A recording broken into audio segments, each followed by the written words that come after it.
동남아시아는 굉장히 파편화되어 있는 국가이기 때문에 전체 국가를 타겟팅하는 건 거의 불가능에 가깝습니다. 저희는 부부가 공동 창업한 회사입니다. 아이들이 야호 하는 것들을 보고 우리가 아이들과 부모님들과 그리고 튜터들이 모두 야호할 수 있는 서비스를 만들면 좋겠다라고 해서 야호라는 서비스를 이름을 지었고, 그 야호를 할 수 있는 방법을 연구하는 연구소가 되자는 마음으로 야호랩이라는 이름을 지었습니다. 안녕하세요. 베트남에서 튜터 매칭 플랫폼 야호를 서비스하고 있는 야호랩의 권영욱입니다. 베트남은 모계 사회입니다. 여성의 경제 참여도는 타국가 대비 압도적으로 높은데요. 전체 평균 맞벌이 부부의 비율이 74%, 하노이, 호치민 같은 대도시 기준으로는 89% 이상입니다. 그렇다 보니 베트남의 만 3세부터 11세 자녀를 둔 맞벌이 부부들은 하나의 문제를 직면하게 됩니다. 바로 자녀의 방과 후 교육과 돌봄입니다. 베트남 부모님들은 소위 말하는 학원 뺑뺑이를 통해서 이 문제를 해결하고 계십니다. 코트라에서 어머님들을 대상으로 자녀의 사교육 실태를 조사한 통계에 의하면 10명 중 9명이 사교육 경험을 가지고 있고 53% 이상이 자녀 한 명당 교육비로 월 15만 원 이상을 소비하고 있는 것을 확인하였습니다. 야호랩은 역량 있고 신뢰도 있는 튜터를 연결하여 부모님이 안심하고 자녀의 방과 후 교육과 돌봄을 가정에서 해결할 수 있도록 합리적인 가격, 기술, 서비스를 제공하고 있습니다. 저희는 딸이 둘이 있는데요. 첫째 아이가 학교에 가기 시작한 때였어요. 그 전에는 풀타임 내니가 늘 필요했었지만 아이가 학교에 가게 된 이후에는 하루에 딱 2~3시간만 아이를 봐줄 수 있는 분이 필요했었거든요. 그런데 베트남은 사람을 구하기 위해서는 페이스북 그룹이나 직업 소개서를 이용해야 했고, 사람을 구인하는데 평균 일주일이라는 시간과 비용이 들었어요. 그렇게 어렵게 채용한 사람이 아이와 잘 맞지 않으면 같은 프로세스를 반복해야 되는 문제를 발견했었습니다. 이게 베트남에 살고 있는 외국인의 문제인가를 확인하고 싶었습니다. 그래서 빠르게 웹사이트를 만들어서 신원이 검증된 파트타임 내니 서비스를 시장에 내놓았습니다.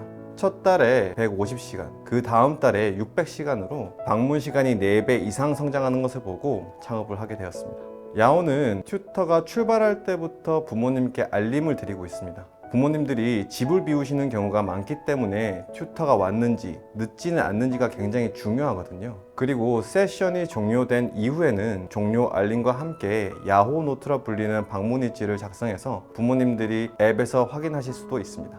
그리고 부모님의 최고의 관심은 좋은 튜터이냐입니다. 그래서 야호랩은 튜터 온보딩 교육부터 승급 교육, 연간 정기 교육, 콘텐츠 교육까지 야호 플랫폼에서 활동하는 튜터의 퀄리티를 표준화하고 있습니다. 현재는 매칭 수수료가 야호랩의 수익 모델입니다. 부모님들이 야호에 요구하시는 부분들이 커리큘럼이 있는 방문 학습입니다. 부모님들이 요구하는 것을 빠르게 수용하고 검증한 후에 국내외의 유수한 교육 콘텐츠를 튜터와 패키지화해서 커리큘럼이 있는 방문 학습 서비스를 제공하려고 준비하고 있습니다. 야호랩은 초기에 더 인벤션넷과 한국투자 엑셀러레이터로부터 투자를 받은 후부터 작지만 아주 유의미한 성장을 이뤄냈습니다. 그리고 올해 상반기에 시드 플러스 라운드를 존스앤로켓이 리드 투자사로 들어오면서 잘 마무리했고, 내년 상반기에는 다음 단계 라운드를 준비하고 있습니다. 23년에는 튜터 매칭과 커리큘럼이 있는 방문 학습에 집중할 계획이고, 현재 저희가 월 정기 방문 과정 150가정을 하고 있는데요. 저희 목표는 월 방문 과정 500가정을 목표로 하고 있습니다. 베트남에서 사업을 진행하면서 가장 어려웠던 부분은 법률의 문제였습니다. 아무래도 외투법인이 가지고 있는 특성 때문에 외투법인이 허가받아야 되는 라이센스들이 필요하거든요. 그런 허가 과정에서 굉장히 많은 비용과 시간이 드는 것이 굉장히 어려웠던 부분이고, 두 번째는 인력 관리가 굉장히 어려웠던 부분입니다.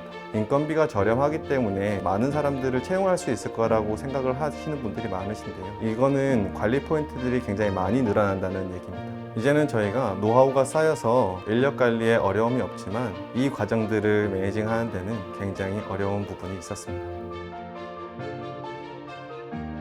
아무래도 고객의 긍정적인 피드백이었던 것 같아요. 고객이 야호 서비스가 없었으면 큰일 날 뻔했어요 라고 했던 순간이 있었는데요. 정말 이 사업을 하기를 잘했다 라고 생각을 했었습니다. 베트남 및 동남아 시장은 철저히 도시 단위로 진출 전략이 필요합니다.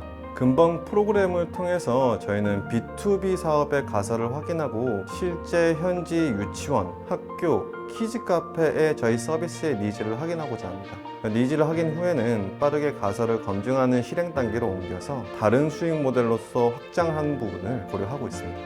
야후랩은 아이 각각의 개인들이 정말 필요한 교육을 받고 그 교육을 통해서 성장할 수 있다면 정말 건강한 성장을 만들어낼 수 있을 거라고 생각하고 있습니다. 글쎄요. 아마도 여전히 실수투성이이고 많은 실패를 하는 대표가 아닐까요? 그래도 고객의 시선에서 고객에 의한, 고객을 위한 마음은 변치 않을 창업자가 되고 싶습니다.